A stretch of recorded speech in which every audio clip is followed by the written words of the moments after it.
So look, bro. One thing I realized about just life in general is this: when something is dying and falling off, usually the telling tales of it are when you got people who are outraged about how things used to be, the pure way of it. You know what I mean? People start talking about what it used to be. People start talking about how nowadays this ain't that and this ain't that. They hate on the new generation of things, right? And bro, I've been following boxing for a long time, but now I see a lot of people they hate to see what it's turning into, and they don't know how to adapt. They don't know how to feel about it. But to be honest, after this whole Jake Paul, Mike Tyson situation, more and more has been unraveling. It's been a snowball effect. What does that mean? That means celebrities are coming out of nowhere saying they'll fight professional fighters. They're coming out, they're saying, well, they will fight each other. Boxing has now become a platform for people to come on there with their celebrity status, lightly spar each other, get in shape. Think about it. The whole build up, everything like that is the perfect blueprint to promote some shit, right? You got people working out, training hard. They're promoting brands and stuff in the meantime. That's what everybody, especially what Jake Paul has been doing. He promoted his betting service. He promoted his energy drink, or, you know, all this type of stuff. He's promoting so much stuff when he does his build up. Floyd Mayweather, even same thing. He would promote a bunch of stuff during the build up. He's the reason why that people even started filming and doing the TV show type stuff behind the training and media. Like he was that guy. Now of course they were filming like the champs and stuff, do their meet, but I'm talking about just like Showtime and all that, like how it is today. What we know as it as today, that was Floyd Mayweather who you know, he did the blueprint for that. Fast forward to now, people are using that same blueprint to promote any and everything. Lil Boosie said that he would fight Tank Davis for $20 million. Shaq and Gronk were at the Netflix. Everybody was at the Netflix fight promoting something, but I think what happened was, because the first couple of real big ones, you had Mayweather McGregor, you had Tank Ryan, where some of the mainstream audience was starting to see what boxing was all about and decide whether or not they were going to like it or not, right? But then Jake Paul comes into the scene and he brings a whole new wave. Like now a Jake Paul fight is a big event. It boosts visibility and popularity for the sport, but in what way? Not for the sport itself, because boxers, although they get to fight on these cards, the Mike Tyson and Jake Paul fight was trash, but all the boxers who fought on the card beforehand, those were good fights. So he gave something for boxing fans, and he introduced his fan base to fighters that they may not have ever known, like Shushu Carrington, Mario Barrios, you know what I mean? But the actual boxers themselves in boxing are killing boxing. They're not doing anything to carry the sport. They're not doing anything to promote the sport. They're doing a lot of weird, like the more that you see things like this go on, like Jake Paul catching his fade and all that type of stuff, the more people look at actual boxers under a microscope and say, fam, why are you not fighting? Round 3. You know what I mean? You got us watching Jake Paul, and you got us watching all of these dumb fights. Bro, we trying to see the fighters fight. We trying to see high skill. We're trying to see fights.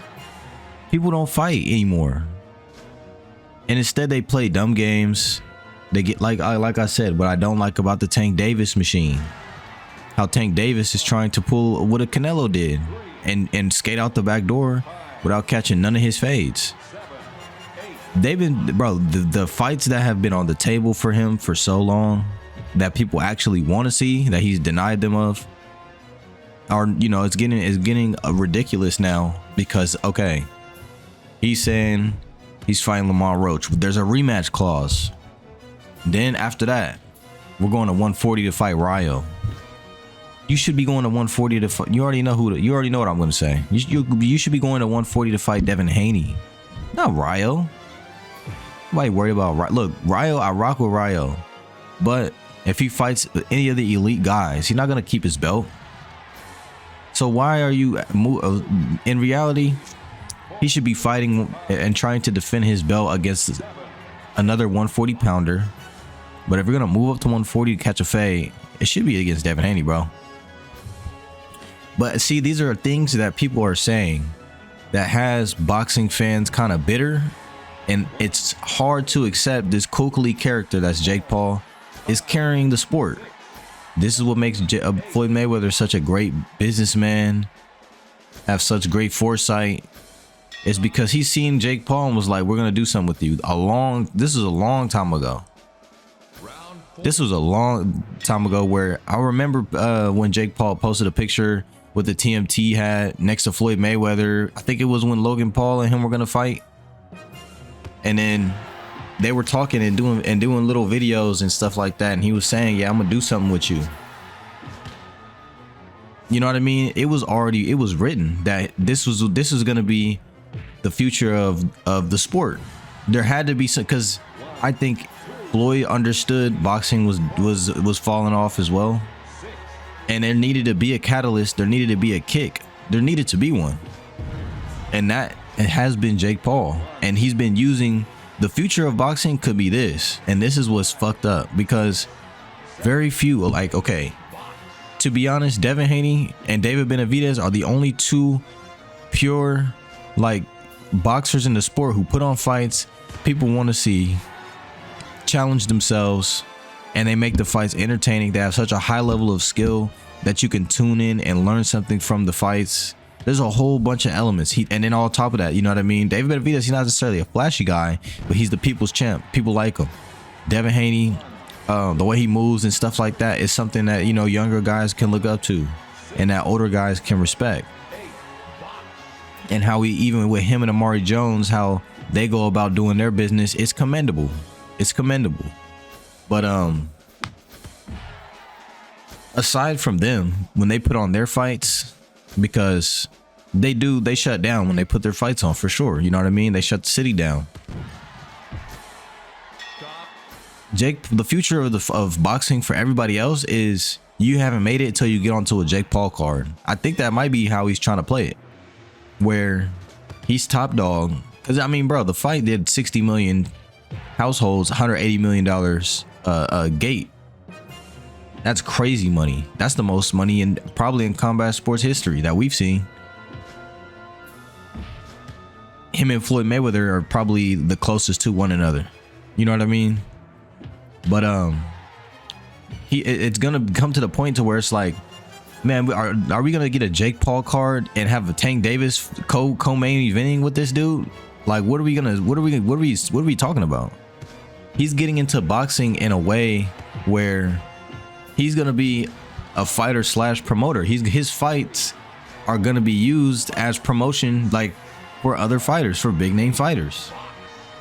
And with all of these networks that broadcasted boxing for boxing fans, like you would the NFL or the NBA, right? Where if you want to watch this fight, that fight, they used to have Wednesday night fights. They used to have Friday night. All that's gone. You know what I mean? They do kind of have Friday night fights sometimes, but you have to always wait for like a card. You know what I mean? It was like you have to, now you have to wait for like the event, I guess. Instead of there just being fights, they're broadcasting. You know what I mean? Like pros that would fight like 4 times a year, whatever the fuck.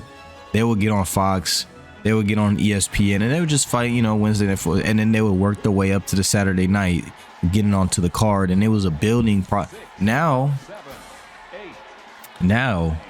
all that's gone. Everyone's pulling out of boxing, right? ESPN, Fox is gone, Showtime is gone, HBO been gone.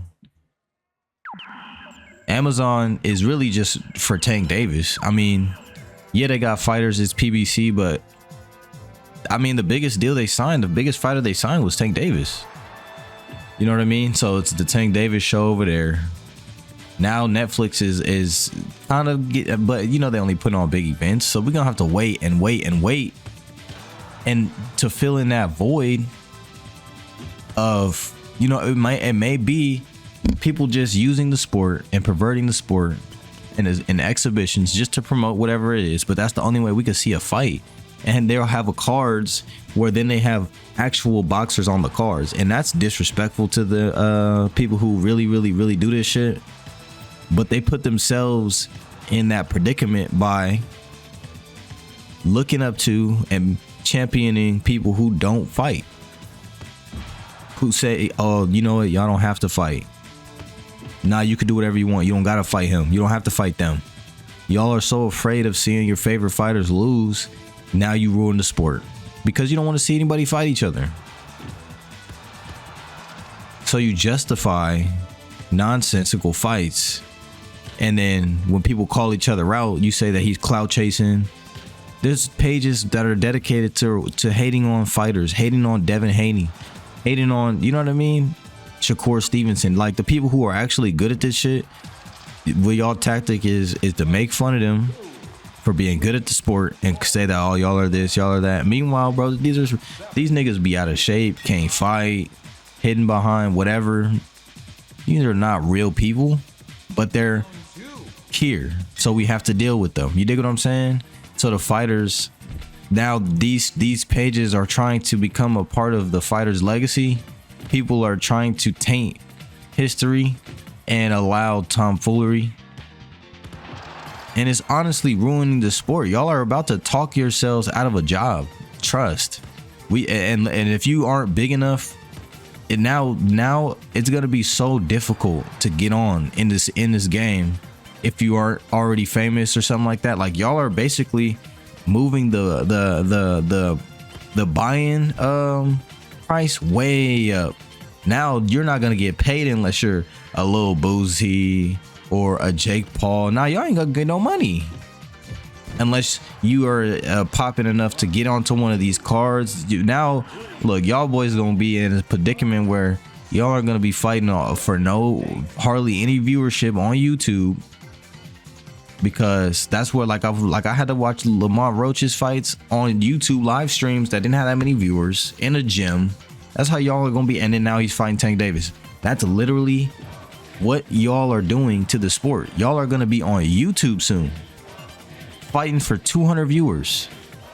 Tell me if you think I'm playing, okay, keep playing with it. Y'all are going to be on YouTube fighting for no viewership if you keep this up. I'm trying to tell you. So keep playing these games.